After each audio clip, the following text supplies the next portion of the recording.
Baba Sahib Ambedkar wasn't just brilliant, he was one of the most educated minds of his time, earning doctorates from both the Columbia University and the London School of Economics. In 1927, he earned a DSc in economics from the London School for Economics, at the time when higher education was a distant dream for most of Indians. He fearlessly stood before the British Empire during the Round Table Conferences, representing the voiceless, India's oppressed classes.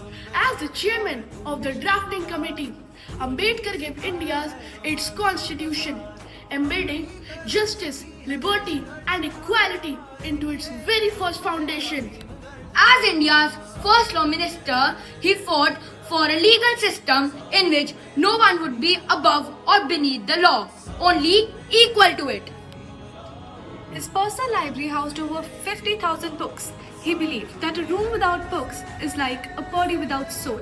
He started and ended his day with reading. Ambedkar didn't only fight for Dalit rights, he also advocated for female rights. In his draft of the Hindu Code Bill, he suggested equality in both marriage and inheritance, way ahead of its time. In 1956, he embraced Buddhism along with over 3 lakh followers, not as a religion but as a rebellion against caste operations. He didn't demand change, he made it law. He dedicated his life to ensuring that the most marginalized had legal protection and dignity. Today, every student learning, every voice demanding equality, and every law protecting the weak carries his legacy forward.